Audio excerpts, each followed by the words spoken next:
Bueno, ahora en esta tercera parte tenemos que entender lo que es la comunidad política.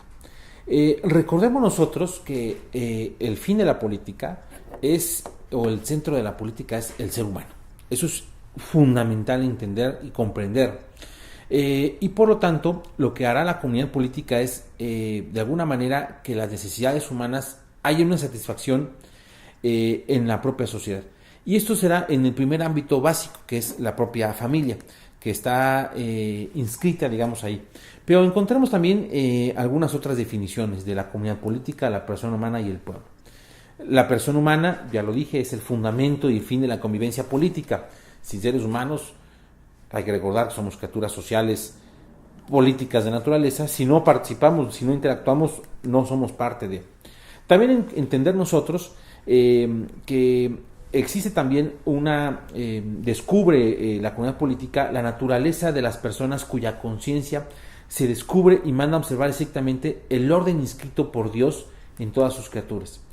En la propia comunidad política existe para obtener un fin de otra manera inalcanzable. Esto es el crecimiento más pleno de cada uno de sus miembros, llamados a colaborar establemente para realizar el bien común.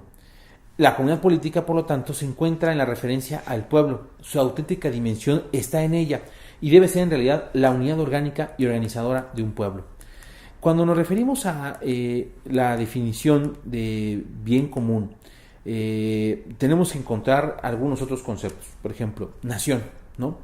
Nación viene del verbo nacer, del verbo nacido.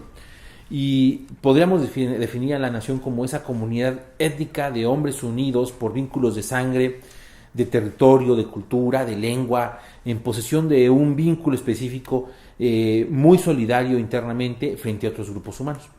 Este concepto de nación es un concepto elástico, ¿sí?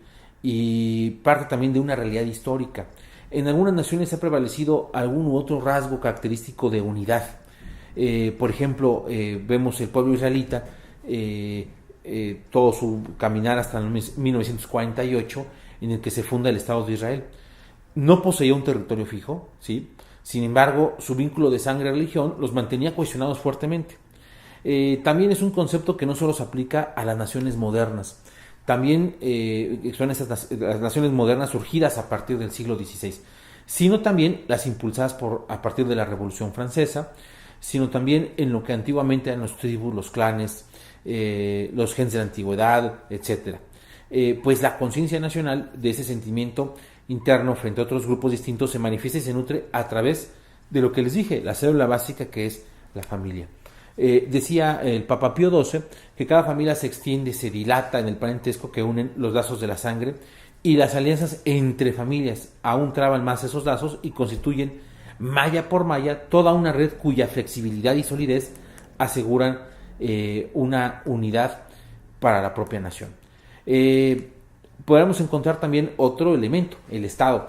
El Estado es el conjunto político y jurídicamente organizado con sus distintos elementos.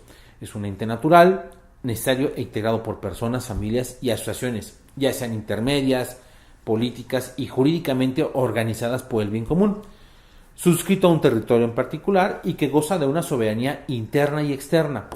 La sociedad civil, por ejemplo, juega un papel importante. Es el conjunto de todos los ciudadanos con sus relaciones e instituciones, familias, asociaciones libres, cuerpos intermedios, etc.